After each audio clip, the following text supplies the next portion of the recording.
Hey guys, this is Wellington from the Jump to Start Racing crew.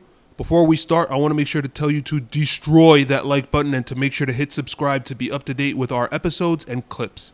Please make sure to follow us on Instagram and Twitter. Our handle on both platforms is @JumpTheStartF1.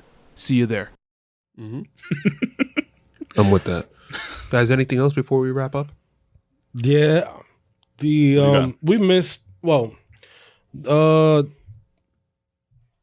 Red Bull just hired a Mercedes guy, Hodgkinson, that's his name, to lead up the technical direction of the Red Bull powertrains.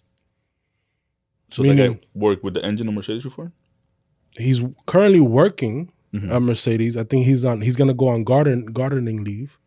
But What the hell is that? Gardening leave is basically a time where he doesn't work for any teams. So they can't pass up. So probably like work into the contract. Pass out any secrets Gotcha. that he knows about Mercedes over to Red Bull. But the power units. Obviously, you work into like hiring an employee in a contract or like a competition kind of stuff, to prevent that. But what secrets? No, I understand there's companies have a ton of secrets. But what timeline determines? Because I could be working right now on a project that's supposed to come into effect 3 years from now. That's a secret of a company as well. Even though you're leaving, you got to take, let's say for example, he has like a year off.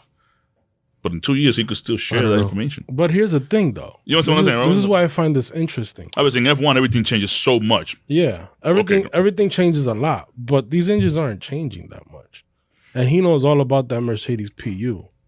Obviously, they can't change much, but he can. There's certain things that he can implement and bring some knowledge to how these engines work.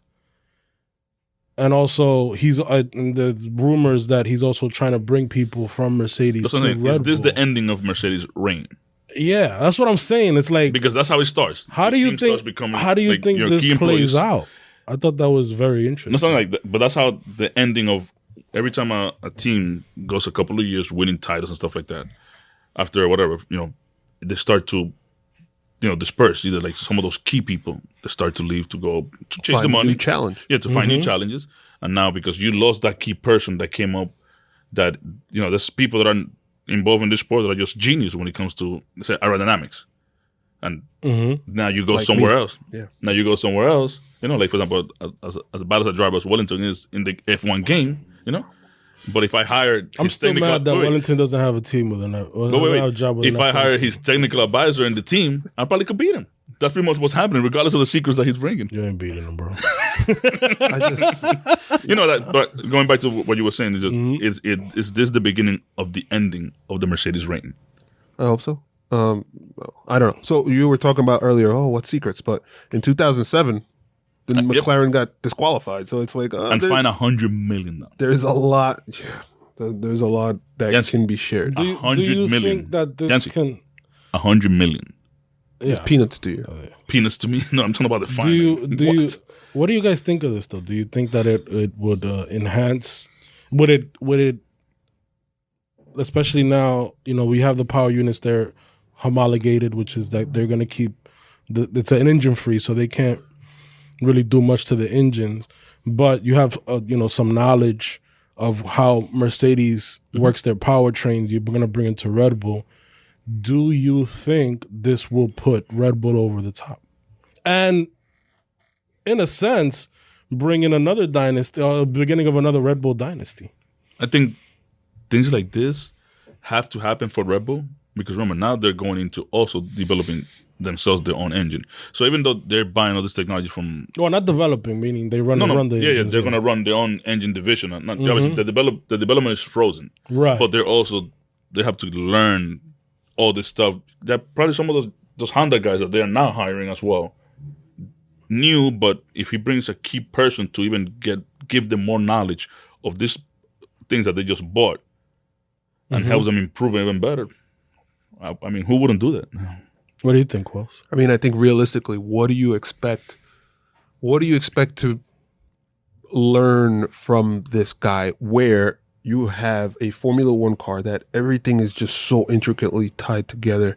The cooling of the engine, the gearbox, the aerodynamics, even like things that go as far as like the wheelbase, etc. Like everything is just so tied together that whatever modification, obviously it's not something for this year since the guy's not on the team this year, but would it even be something for next year?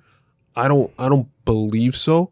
And if this guy was that important, he would not be leaving the Mercedes team. They would offer him the money. They would offer him something. They even went under a restructure where James Allison is now, what is it, CTO, and other people are moving up in the organization. I don't see this.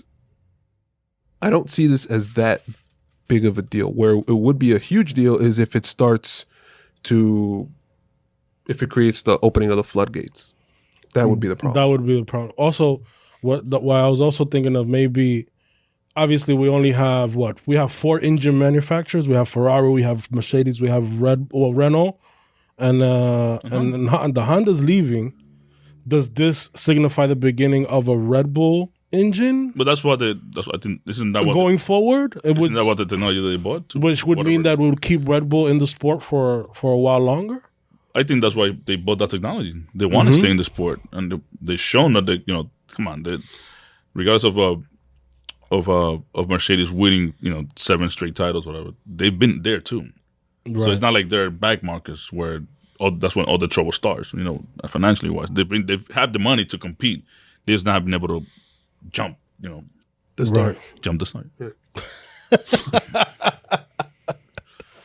But again, it's like, for example, you mentioned Allison, right? Mm-hmm. Is that took place already? He's already like the CTO, whatever. CTO and the restructure. So we're not going to get him on the videos anymore. Like the now it's Andrew Shovlin. Dude, but thank you, because Allison made me fall asleep. Would it matter to you? Didn't he make you go to sleep? Exactly. That's what I'm saying. Thank God we're not getting this guy, because I was falling asleep when this guy was talking.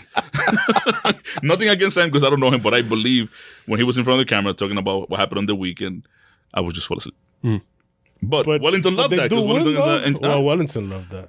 Wellington actually paid attention to the guy that much, because whatever the guy is saying. Wellington is a Mercedes fan because of James Allison. No, I think whatever he's saying to me is pretty much like a spell that he's throwing at me. Sleeping spell. Yeah, go to sleep. Don't worry, Prince Charming. But he said to Wellington, I want to say, yes, I buy it. I buy the spell. Did you just say that James Allison's Harry Potter? Oh my God. With the little glasses and the lightning bolt. Wow, Yhancy.